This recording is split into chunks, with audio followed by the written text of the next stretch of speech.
I always say the pandemic gave no gifts, but it really pushed our thinking, Ellen, around what needed to happen. We knew in this moment, right? Understand that half of our community at Girls Who Code comes from historically underrepresented groups. So kids who look like me and grew up just like I did in terms of who we serve. We knew in that moment that they couldn't be further marginalized and sidelined. We had to make sure that not only would they survive, could we help them to thrive? And so the first thing we did was to survey our community. We asked our girls, right, and our young women, what are you experiencing?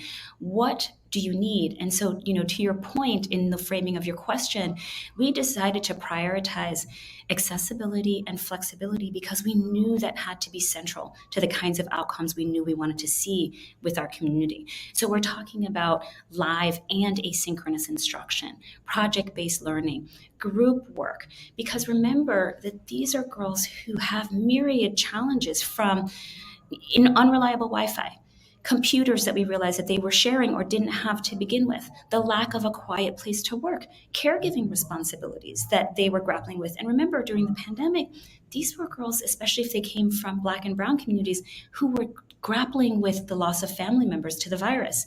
So there were all these things that we saw that we knew we had to step in and be able to support. And the headline that you shared that I'm so proud of is that we pushed ourselves. We think we landed on something that's best in class in terms of virtual learning. And the result was that we scaled our program in a way that we would have never done had the pandemic not pushed us to do so. So instead of serving 1,600 girls, we served close to 5,000 that first summer when we pushed ourselves to do that. And frankly, more girls than we had ever served in poor and rural communities, which made us so proud. And for us, it didn't end there because, to be honest, our growth engine hasn't been that flagship because while wonderful, it was a smaller number of girls. We also thought about how to support our free after-school clubs model where we reach the most girls and students. And it meant helping our facilitators who lead them, giving them resources and tools so that they could run these sessions either in person, remotely, or in a hybrid model. We just had to keep thinking about how to provide that support. And the truth is, you asked about obstacles and barriers as well as sort of, how you address issues of enrollment and completion. So much of it is just making sure that those supports were actually in place and that our students would be able to, gain this from their facilitators and that we'd be able to equip them with everything that they possibly needed. And, I think that making sure that our outreach team was getting out there and identify girls who needed them the most, that we were looking at Title I schools, that we were constantly thinking about who didn't have access to this. And it's pushed us to even think about self-paced programming, ways in which we can engage even more young people during this time. And so it's been incredibly rewarding, but it didn't, the other thing I would say is that we learned lessons that, okay, we know some girls are going to have to go back to in-person instruction, but we actually think that what we provided was so strong that it will be a model for serving all students, some of whom their needs were never really met in a huge way by in-person instruction.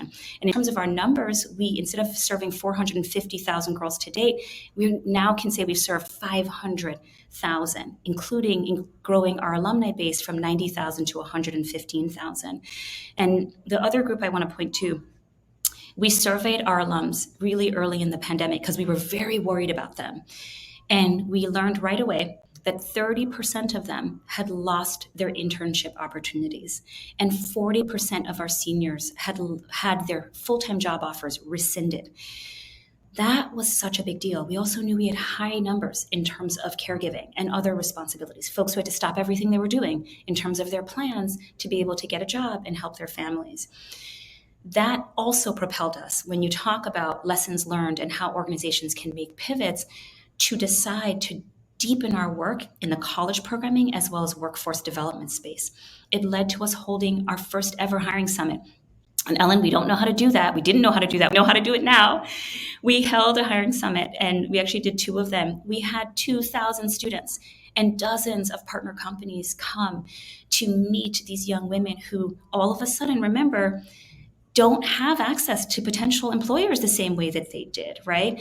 Also have an incredibly unique set of skills and talents that we want employers to tap into, but don't all sometimes get overlooked.